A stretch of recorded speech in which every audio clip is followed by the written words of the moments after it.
guys have nailed it. I mean, I have had like 6 or 7 different careers, buying and selling businesses. That's what I did. So that one, the business broker one, I sold years ago. But it's cool. You can keep it at, what the heck? Everything still goes. But that's something that people need to remember. It's just real important, because you get a certain job and you're in a certain lane in sales, and people think you got to stay in that lane. But your most important asset in any business that you're in is your customers, and you get to keep them wherever you go, especially with you guys and all your social media, and you get it out there. Anybody that, 10 years from now, your most important asset will be your database. And that's exactly what you guys are doing, building a database. So in that business brokerage business, I've brought customers over into my new thing, into sales, into the consulting practice, into the other, the large, kind of construction stuff that we do. Everybody's all together. Your customers are yours, baby. Keep them. I love it. And we usually wait a little bit to start throwing the golden boulders, but Dan, you started on fire from the very beginning, man. Listen, that's how I roll. Come on, fast and hard. I just love you guys. I love the whole, exactly what you're doing, exactly the right way, your attitude, your enthusiasm towards it, and you make it fun.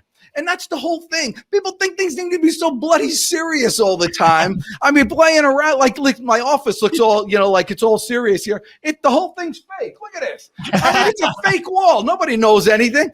I love it. I know. I was about to ask you, hey, where do you find that wood? That looks incredible. Oh no, the mic. Okay, so for those listening, Mike is actually giving us a tour of his incredible offer. Yeah, and I feel like that's where we have the meeting the other day. So thank you, Dan, for giving us a tour. A little context, we met Dan again through David Metzler's team. We actually had a call where I was so intrigued with what he was doing. His business, his family, like the sales energy, and he's doing something incredible with Amazon that we'll do in just a second. So can you? I think put him on down there. There we are. Boom. Can we see? Can we see? No. Nope. We're trying to get the audio back again. Unfortunately, it got disconnected. Oh, looks like your mic is not connected, Dan. So it's all good. That's what happens when we go live too. That is part of the beautiful thing, right? You get to see the behind the scenes of how everything works. Now can you hear me? Yes, we can hear you. There we go. Yeah, but I can't hear squat from you. So hold on. This is good. This is real live stuff. That's true. So, Dan, I think if you go down to the setting gear, now talk. What am I doing? Can you hear us still? Can you hear us? No, this thing plugged in. We're gonna tell you what. I'm gonna go out and then come back in. Sounds good. Sounds good. All right. So for those listening right now, this is one of the this is a perfect example on going live in different shows, right? Yep. And do you remember the first time when we actually went live? On the 45 live or live on the podcast? Live on the podcast. I mean, episode 1, we went live. Do you remember what you felt? Sweaty pits. I felt my shirt getting a little bit heavier from all the sweat and nervousness that I was pouring out into the world. Yeah. But it was great. I mean, it happens. Like, I think that one of the biggest lessons we've managed to get from doing the show live is the fact that we have learned how to deal with this type of situations. Yeah. Like this would have happened in the first episode. Game over. Woo! Episode end, we delete everything from the whole thing, and we're super thankful, obviously, of guests like Dan here that are able to think of their feet and come back. Yeah, we are here. All right, that's it, live in concert. Yeah, we were just realizing and remembering the first time that we were live, and there's obviously a reason of why we do this, but at the same time, that was like a no excuse rule that we put in our plates. We're like, hey, whatever happens. That's our brand. And we love you, man. Thank you so much for being so real and about this, because I know that you also use the live element a lot. And you're like, man, you know what? If it happens, it happens. Well, what can we do? Let's move on. In this world, the way things are going right now, as soon as you make any content that tapes and things like that, and strategies and all your sales skills and all lessons, as soon as you make it, 2 minutes later, it's old news. I'm telling you, the world right now, if it's not live, it's dead. And your job as a marketer and as a salesperson is to make use as much live material as you can do. And we make instant content that you could repurpose all day long.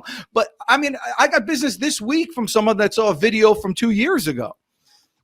Absolutely. And that happens to everybody. The whole idea is to be, consistently putting out new stuff. And here's the thing: you guys maybe not know this. There used to be this old cartoon, The Far Side, and everybody loved The Far Side. Everybody has their favorite little Far Side, story. And the guy's name was Gary Larson, and he made all these really kind of cool cartoons, and people liked them. A lot of cows in there for some reason. I don't know why. But I got one of his books. And, you thought this guy was a genius. He was brilliant. Everything he was saying was so funny. You were cracking up. I got one of his books. About 10% were really funny. Like your stuff doesn't even need to be that good. There just needs to be a lot of it. Yeah. I love that. Thank you. We're actually going to cut that in there because it's funny. Like people, like when we actually share exactly what we do on, we share a little bit of this. Like we produce more than 400 pieces of content every single month. We call it the safety net effect, right? You just mentioned you got business from a video that you published 2 years ago, right? So today is the day that you need to, if you haven't done it, please make sure that you have your systems in place to be able to have that safety net like Dan is doing, because it's very intentional. The connections that he's doing, the message that he's putting out, the energy that he's putting out to make sure that everything goes back to him. Dan, I'm curious, how did it start for you? How did you get into publishing? I mean, you seem to have obviously a very charismatic, high energy attitude that people like to bond with. But what made you decide this to scale, right? What made you decide to scale the relationship and instead of going one-to-one, go one-to-many? Drugs.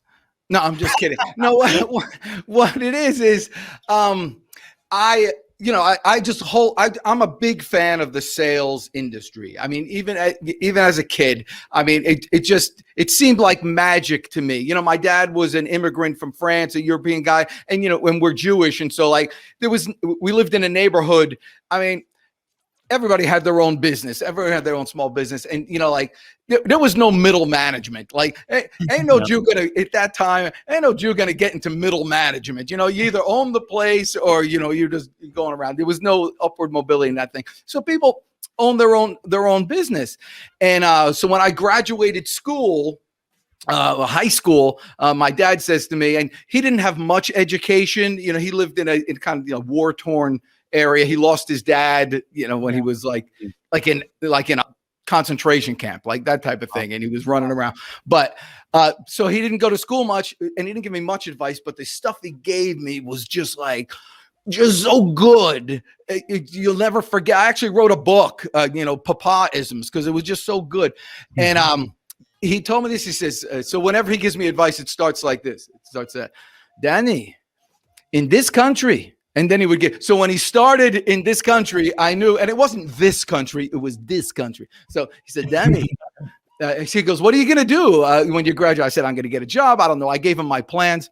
And he says, fine. He says, Danny, in this country, you get a job, you have one customer, and he's called a boss. And if he decides to fire you for some reason, you got he said goonish means nothing in Yiddish. So you got goonish. But Danny, if you're a salesman, then you have 100 bosses, but they're called customers. And if one of them fires you, who cares? You got 99 more. Wow. So like success, financial success and security doesn't come with getting a job. Because then you only got one customer. Like if you were a landscaper and you only had one customer, I mean, you'd be going crazy all day long. You'd be like with a scissor on all the grass. You'd be making it perfect. Yeah. And then even with that, when their kid grows up, they're going to take the business away from you because they're going to want to mow the. So like when you have one customer, you're at such risk to the marketplace. Well, as a salesperson, I know that. And so there's the law of large numbers. I want a lot of exposure. And so you can do that. And so I got into speaking, which is great. And I love doing that, speaking in front of people. In fact, I was traveling this week. It was a lot of fun. But then one day I realized you could make a video and you could, literally like you take a mouse like this and you press click and you can get it out to like 1 million people in one shot. And let me tell you something else, because you might not know this, because I know you guys are new to this. It's free. I mean, you just press click and it's free. Can you imagine telling somebody like an insurance salesman in 1952 and you meet him up on the street and he's like, wait, let me get this straight. You mean you could, press a few buttons and put a video and give your pitch and send documents back and forth and do all that and reach 1 million people, and it's free and you're not doing it? So why I got into it, I didn't want to feel like an idiot. The whole life, I'd feel like such an idiot if I met that guy. It's like, this is my biggest fear. You've heard an apple a day keeps the doctor away. Yep. Uh-huh. It's like, an apple a day keeps the doctor away. So my biggest fear in life is one day at the end of my life, I'm going, I'm going to go up there. There's going to be, God's going to welcome me in. You have the pearly gates. Come on in, my good and faithful servant. You've done well. But you would have had 10 more years if you just ate an apple a day. I mean, what's wrong with you, you idiot? So I'm thinking some things are so easy. You just got to do it, and this is one of those things that is so easy. Do you Absolutely. Do you think because people assume this is the new norm? You obviously been in the field for many years, right? And then when you saw this new opportunity, which for many is not just new, it's the thing, right? Yeah. Do you feel like they take that for granted and then that's why they don't do it? Yeah. Anything that's free, people don't give it any consideration. I mean, that's why people let their health go away. You take your health for granted because, you have it, you're born, you take your life, you take the things that are free that are given to you, the important things, you always take those for granted, anything free. That's why I always encourage all my clients, don't discount your prices. Yeah. If you want to give something away, at the beginning as a spiff, I mean, that's perfectly legitimate and fine and probably a good program. Give it away. So it's either, like for my speaking, when I do keynotes, I got 2 prices, free and $20,000. It's just $20,000 or it's free. There's no negotiation on the inside because then you're getting all that value. I'm not going to do it. Or it's free. And if I want to give you free, it's for a different reason, to move on forward. Absolutely. And so because if you give somebody something for free, they will not use it. They will not care. They'll just completely take it for granted. Absolutely. I'm not going to lie. Like I've been there. I've been that one person that took me a huge mindset shift. Honestly, at the very beginning, I was looking for all these free things. Oh, how can I get this free? How can I get this free? Right. And then I realized, guess what? If I'm always looking for free, I'm probably not the best person to be offering something. At the moment we had a service for $500 a month, which I was so scared to offer, right? I was like, oh, $500, like this is so scary. But it's because I was living on that free mindset too. Yeah, it's all about mindset. You get what you pay for. I have a little coaching practice, and before I would ever do coaching for anybody else, and I despise one-on-one coaching because you get so invested into it that it's a nightmare. So I'll do group coaching. But before I would ever do anything like that, I'm paying for a coach. I'm doing it myself. You got to do that stuff. The first thing I ask when I buy a car, if you go to a dealer, somebody comes up to me, the first thing I ask is, what are you driving? If I'm in a Toyota place and you're driving a Ford, I got the wrong guy. I go, you're not committed. Yeah, I love that. That reflects our story with Content Momentum, the service that we offer, right? Because and we were telling this story honestly like a few hours ago, and it was we went to this business and we're pitching them on, hey, you need all this content, we can do it for you. And then they turned around and they said, it's pretty awesome what you guys can do, but where's your stuff? Your social medias are empty, right? And that was just like Rocky Balboa putting on his gloves, just punching us straight in the face, a 1-2. Yep. We didn't know exactly how to react. And after that, we were like, okay, we need to publish. We need to practice what we preach. And that's exactly what you're saying right now. Amen. Yeah. I mean, really, and that's the whole thing. And you find out, never take advice from somebody who's not doing it. Yeah. Hey, Dan, what's, throughout your career, right? You've had, I feel like you've wore these many different hats since you started your journey, right? One of the latest one is it's Amazon. We can talk about that towards the end. I would love for people to be exposed to this new opportunity. No, we'll talk about it right now. Hold on. I have a question before that. What has been probably one of the biggest challenges when you tackle sales? Is this something that came natural to you because of your background or who you are as a person? Or what is normally something that you see in people that they're struggling with? Oh, the main, that is a great question. That goes right down to the root cause. And the root thing is this, it's not hard. I mean, it's not hard to pick up a phone. Pretty much. Do you guys got a phone right there? Absolutely. You can pick it. See, look, you just picked it up. I mean, it's really not that. People say it's hard to cold call. I go, man, it's not. You talk all the time. It's really not hard. There's something that's stopping you. And this is actually something I learned from, I codified with David Meltzer with that whole thing. The only thing that's hard is when you don't want something badly enough. If you really just don't want it. I know, everybody knows their why. The reason why they do things is ultimately they want to get to that point. Welcome in, my good and faithful servant. Everybody wants to feel good about themselves. That's your why. But nobody really knows what their what is. Like, in my world with my dad, when he came here, when immigrants like yourself come here with nothing, 2 suitcases, and they start a life, man, you want something badly and you're willing to work towards it.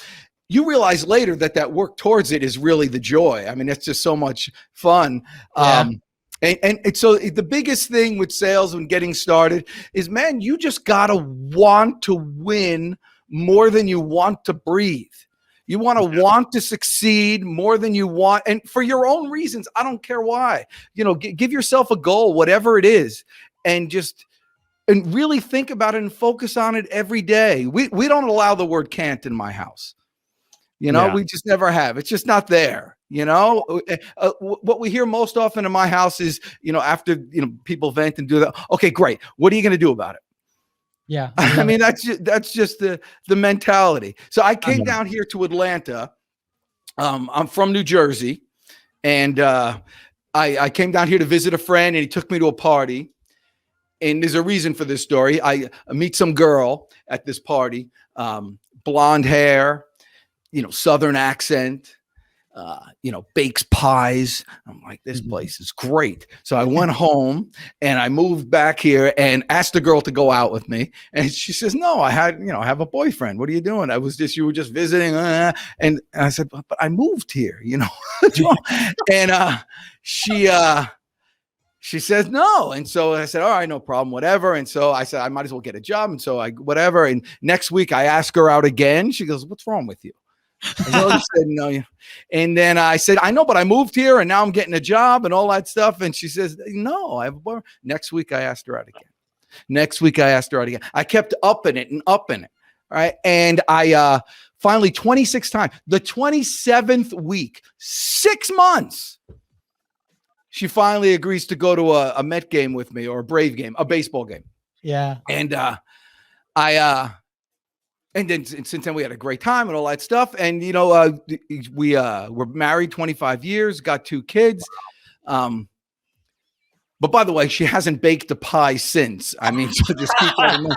But I asked her, and it's a long-winded way of getting to the point here. I asked her, I said, why did you finally agree to go out with me? Yeah. And she said, I figured if you were willing to work this hard to get me, you'd be willing to work equally as hard to keep me. Wow.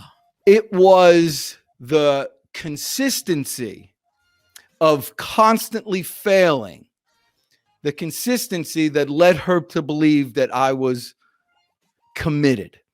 And the biggest challenge that salespeople have is when they first approach a prospect, that prospect has probably been in business for many years, probably seen hundreds of people just like you before, and they've been trained to think like a prospect, and they know for a fact 99% of you people that call on me are not going to be in this business 3 months from now.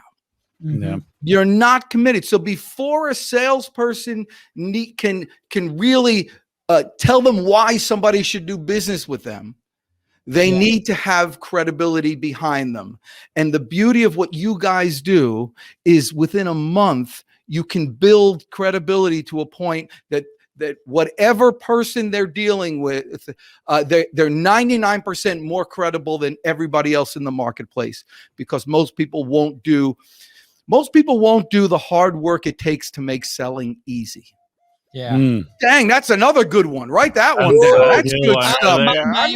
My fingers right here are on fire. By the way, just dropping golden boulders all around. We have to start wearing helmets, Fonzie. That's right. You can't hang with me. I'm not telling you, having me on a podcast, it's like a contact sport. You're getting pummeled. Yes. This is beautiful. We talked off camera a little bit about this story, and you're like, hey, do you want me to tell the story? I'm like, absolutely, but just let's do it for the show. And it's incredible how we relate this to our life. And oh man, what I took there is like, if you work this hard to get me, you're going to work equally hard to keep me. And it's for every type of relationship, right? Personal or relationship as well. And that emanates also work ethic, honesty, consistency, like all these incredible principles, right? That a business, right, have to be able to serve to the highest of their ability. So thank you so much. And B, I'm sorry to interrupt you, but there's one more just to encapsulate the whole thing. And be vulnerable. Be willing to fail. Be willing to have your microphone screw up. Be willing to let people see behind the curtain. Be willing to all that stuff, because people don't. When you borrow from the bank, you're not doing business with the bank. You're doing business with a person at the bank. And most people are human. Unless you're dealing with lawyers, then it's a whole different story. Then everything gets vercocked. But aside from lawyers, you're dealing with humans, and all humans want the same thing. They want to know that they're dealing with someone with honesty and character and stick-to-itiveness and consistency and trustworthiness, and a person that they're. I always tell people, if you want to be a good salesperson, first be a better person.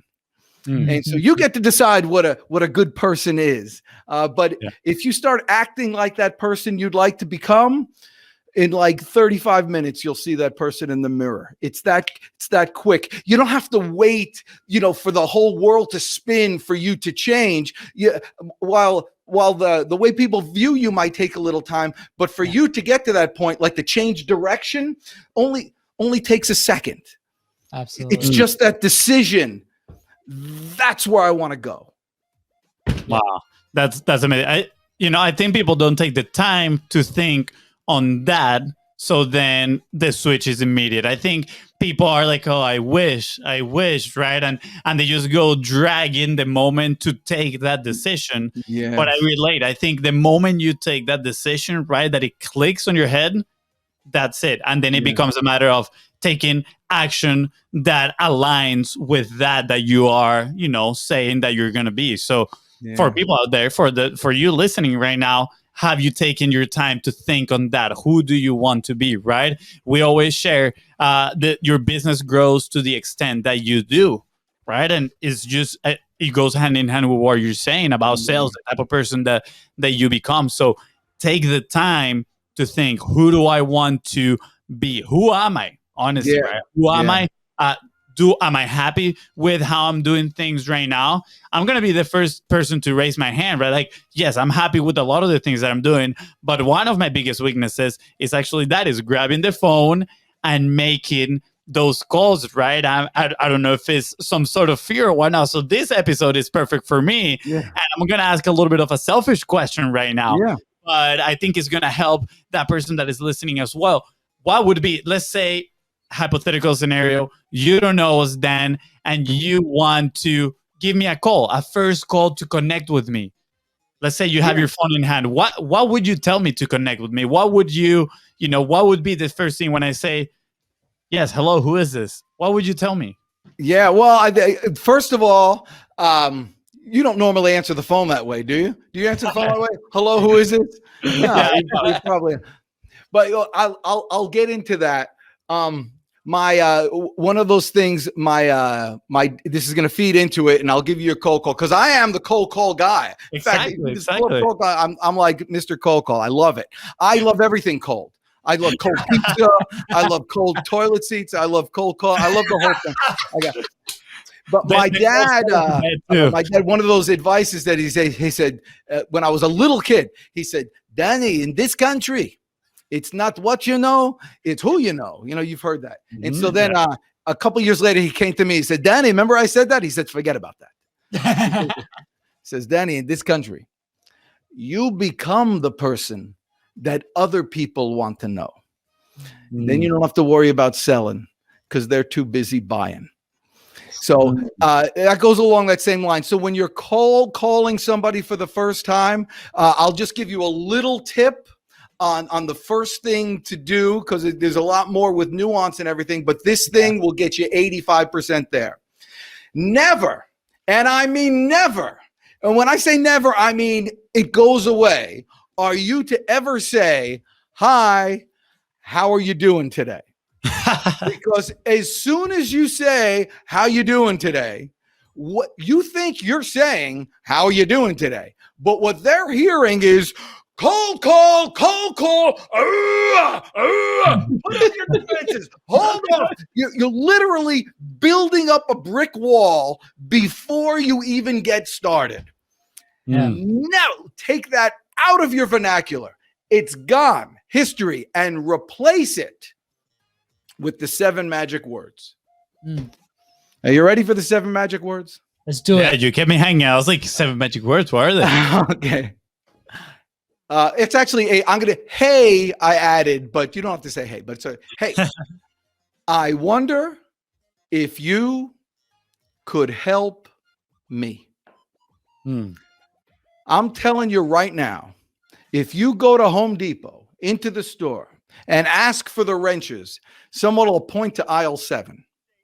If you go to Home Depot right now and say, hey, I wonder if you could help me, where would I find the wrenches?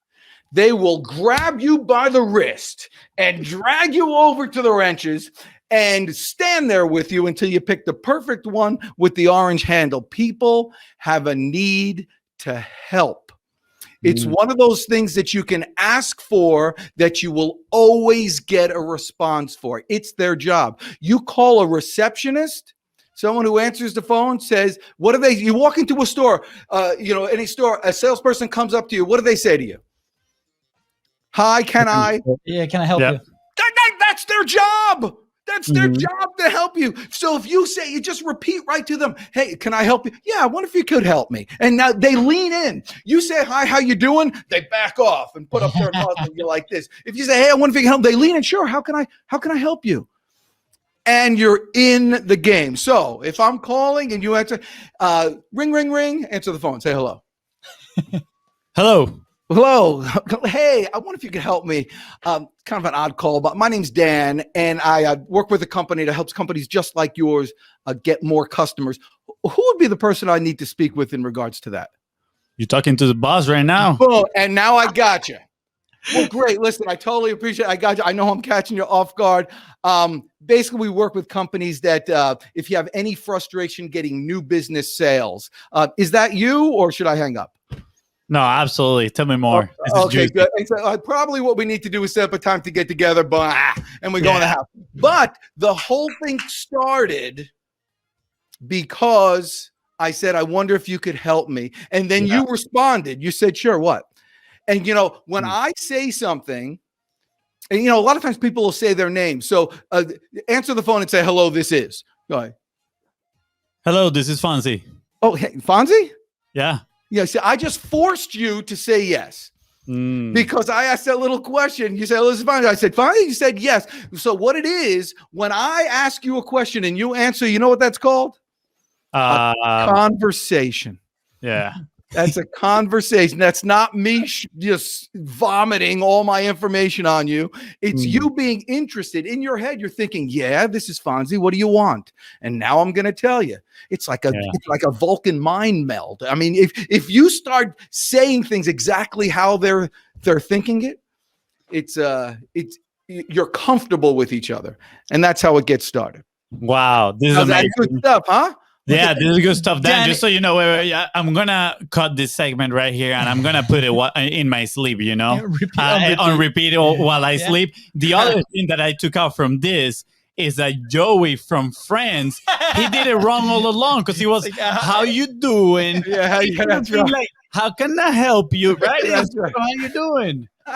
Joey got it wrong all along. Yeah. That's so funny that you mentioned that. I legit was just thinking that. And I was like, how do we craft it? But then, like, if people are obviously interested in knowing more about, you know, the cold calling and what you do, how, like, what's the best way? And I'm putting this right here because we talked about hooks the other day and CTAs. And I feel like this was such a valuable piece that people cannot, you know, we don't need to wait till the very end to, you know, share this information. Yeah, sure. Well, listen, there's so many different things that I've done. Man, just go to Google and pull up my name. It's just Dan Jordan. J-O. It's français, huh? Daniel Jourdan. So you just put Dan, there's a U in there. Dan Jordan, Jourdan.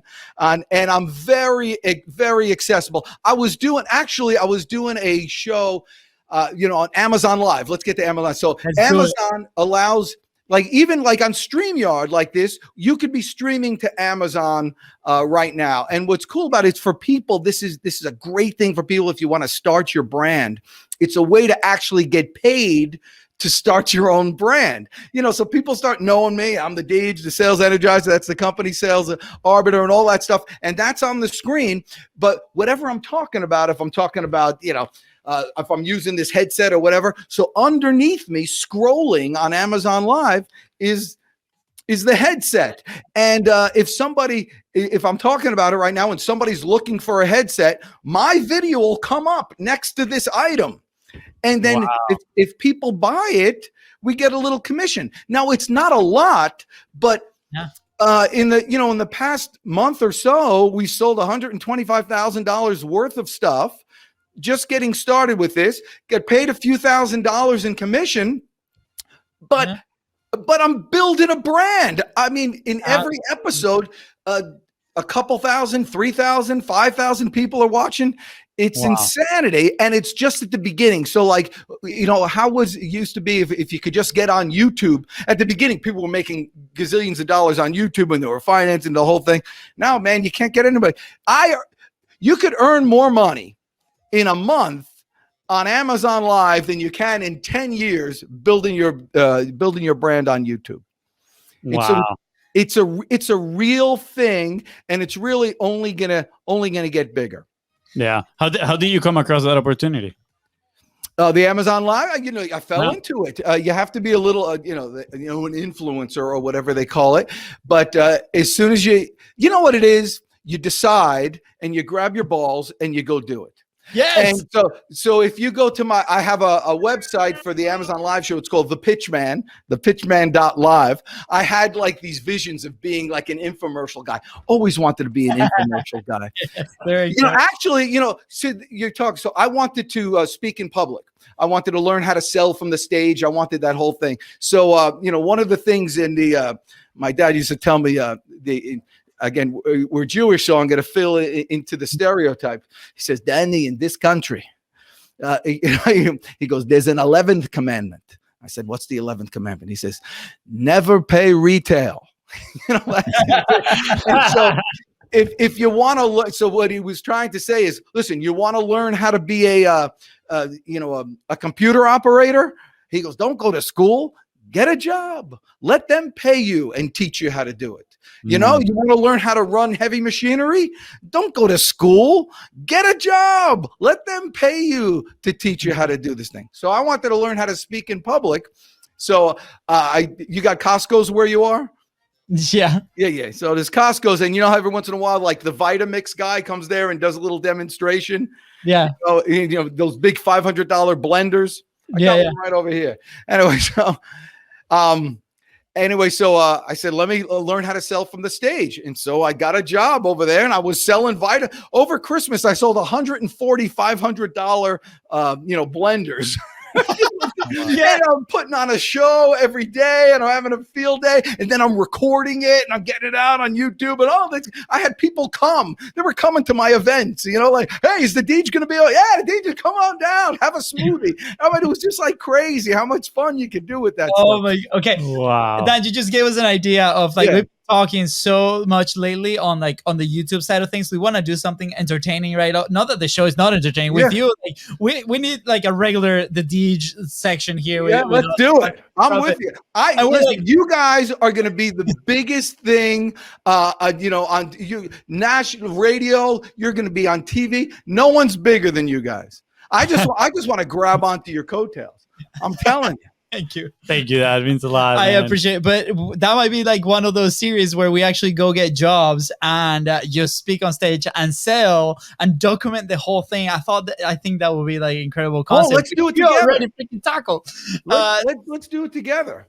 Yeah. We can sell tacos on the side of the street. It'll be fun. Oh, that'd be cool. Yes. I'm so down to sell tacos. I mean, half the inventory will go to my stomach, and then we will sell the other half the inventory. He's gonna be leaving the product for sure. You'd be surprised. Some of those things, those guys like in Costco, they sell those big green eggs and things like that. Those guys make a couple $100,000 a year. Just out there barbecuing. Absolutely. But you got to be an entertainer, and you gotta love it. Or one of the greatest. I was doing this was early on when I was speaking at a company keynote speech or something like that, and somebody came up to me, and after the speeches, a lot of times people come up to you and they talk, and one person said something to me that was just very helpful, just for me personally. And they said, "You know what I loved most?" And I said, "What?" He said, "I really loved watching how much fun you were having up there." And I think that's really that's really attractive when you see somebody enjoying what they're doing. You can't help but want to be a part of it. And I want salespeople to be that way. It's not like the biggest deal and the biggest challenge that you have right now that you're thinking, oh my gosh, I can't sleep because of this, all that stuff. 10 years from now, I mean, you'll forget it. You won't even know that it's there. It's not even like a zit on a mosquito on an elephant. It's nothing. Yeah. Oh, so good. My head is about to explode. What? My hand can keep up with the notes today. We're gonna have to go back and re-listen to this. I do have a question that I've had from a few minutes ago. Sounds good. That will trump my question. That's fine. We all know it. Didn't you notice that when he called and he asked for the boss, it was me. Right. Yeah. Well, actually, isn't that funny? So he heard that. This is how like deviously scientific this is. He heard that I asked for the boss. I didn't ask for the boss. I said, who would be the person I need to speak with? And you just took it for yourself. True. Wow, Fonzie. That's instead of asking for the decision maker, which is like people start. It's a rough word. Yeah.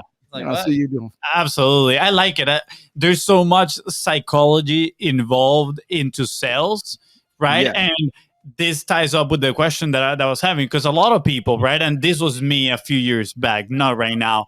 Yeah. But I did think a lot that sales was just, it had to do a lot with manipulation, if I'm being honest. And that was my previous past self, not what I believe right now.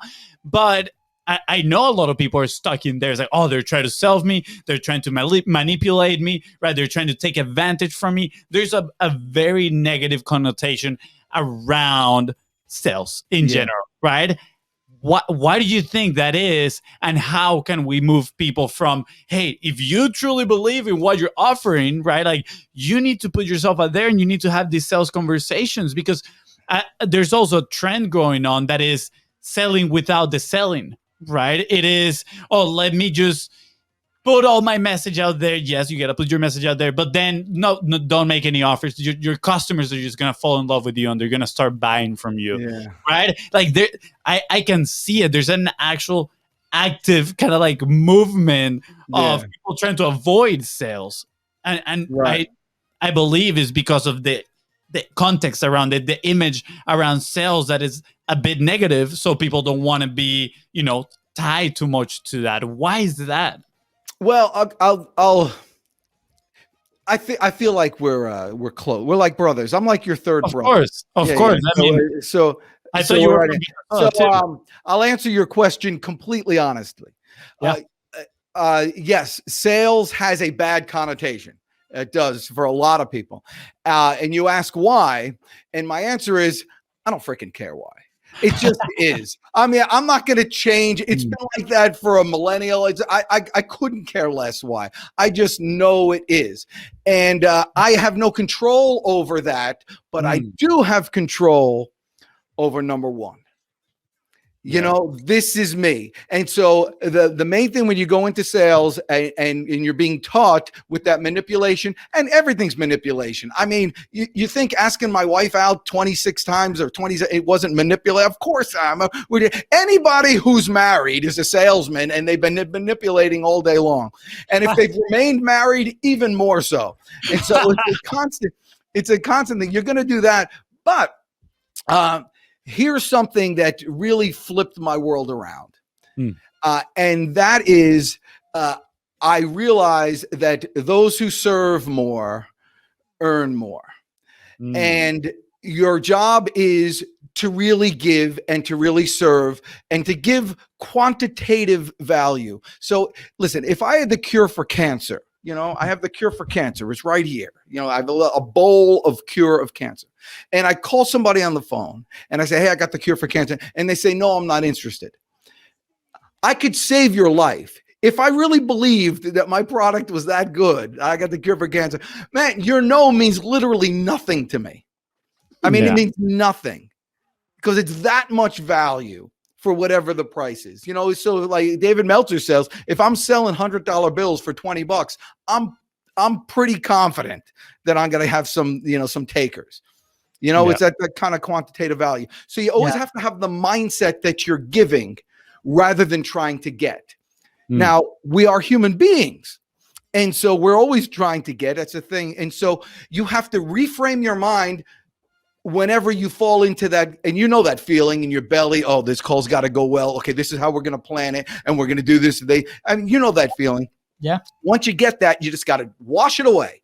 And that might be once an hour. Sometimes it's in between each call. I have a little chant. I have a little like motto, a mantra that I say. And he goes, I lead, not follow. I believe, not doubt. I create, not destroy. I make the news. I don't watch the news. I'm a leader. I'm a force for good, force for God. Set the standard, defy the odds. I stand up, I take charge, I win.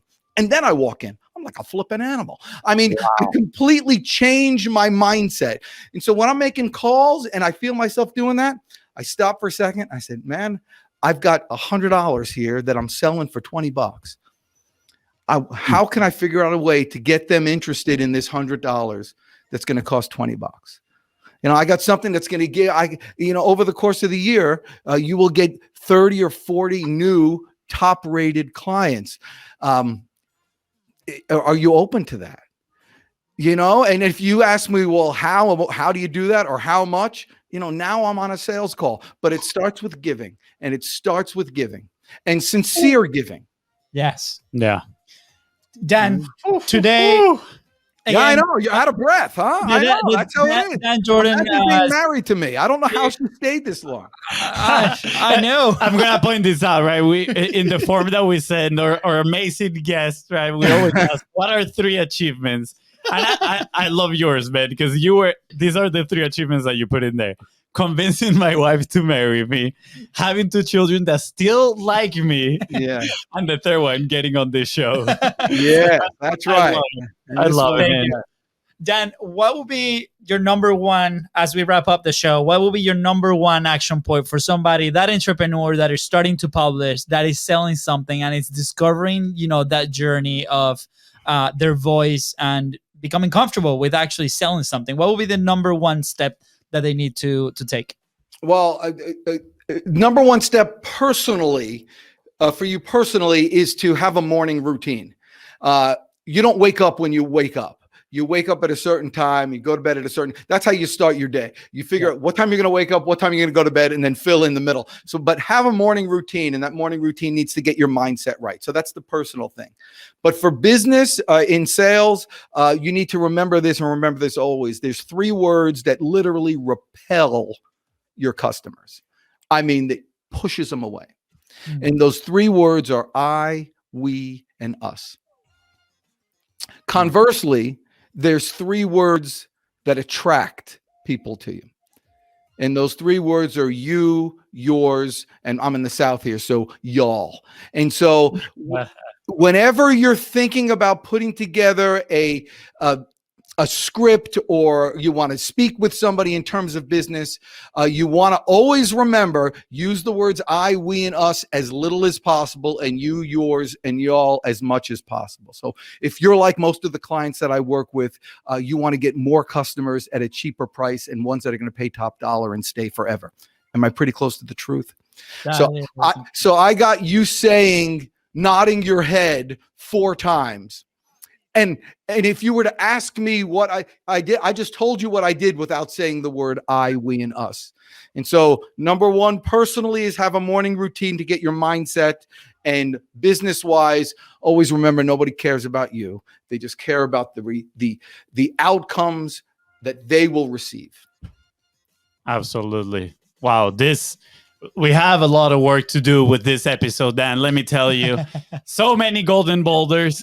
We do need to bring the helmets, but I love it. These are very good, actionable steps for people to keep in mind, right? When they speak, when they share their message, right? I mean, we were a victim of that. I feel like, and I'm saying we a lot, which is one of the worst. No, that's fine. I hate that. It's like when you meet a psychiatrist at a party. Nobody wants to talk to them. They feel like they're being judged.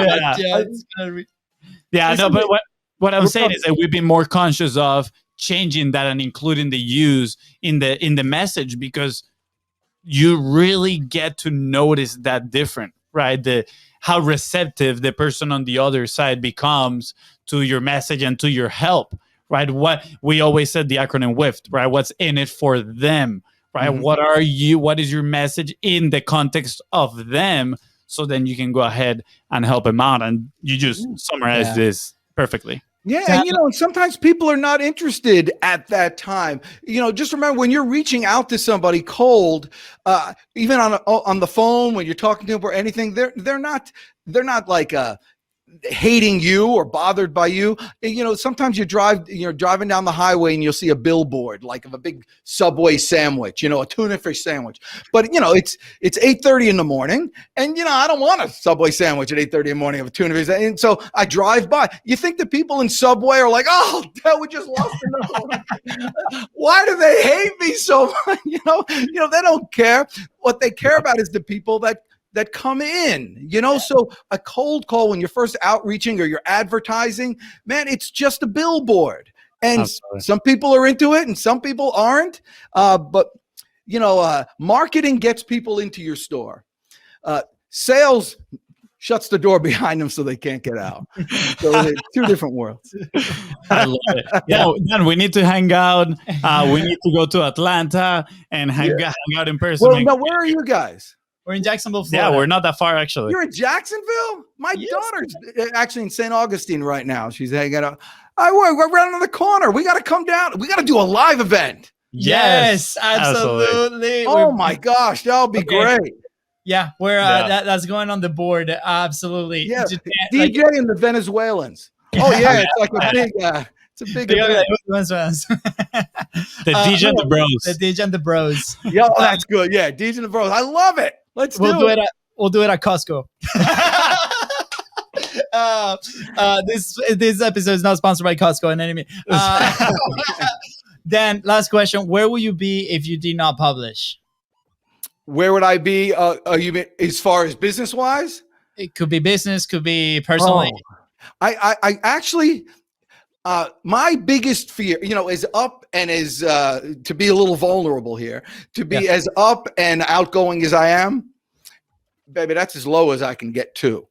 I mean, it's sometimes when the sun is shining, but sometimes it's an empty cave with no windows, and it's a tough place to be, that. And if I didn't have this outlet, especially during this past year, it would be a bad place.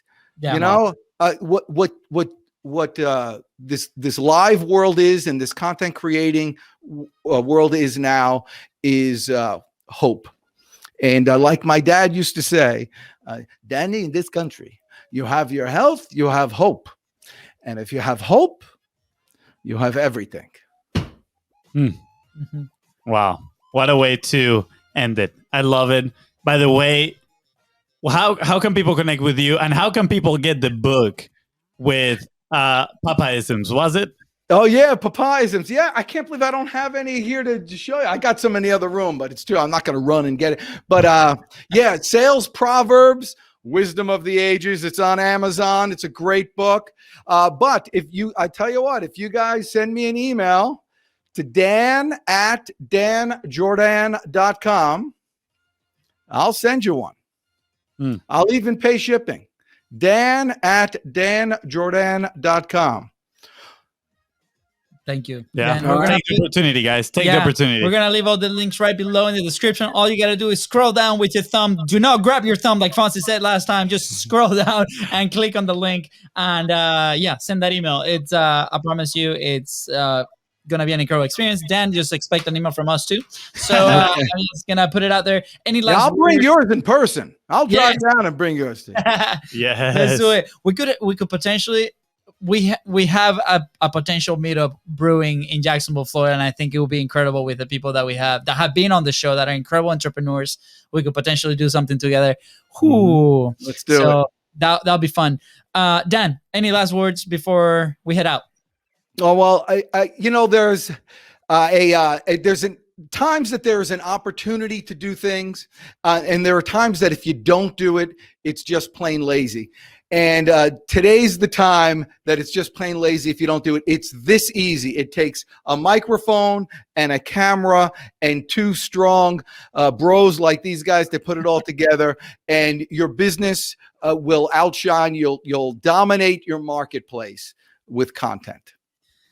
And thank you so much for the incredible conversation today. Many more to come, as we hope. Good luck, and with you and your family, things that we talked off camera. It's been incredible to get to know you and to continue this relationship. Absolutely. I look forward to it. Thanks, guys. This is the best podcast this week. Yes, we made it. Let's go.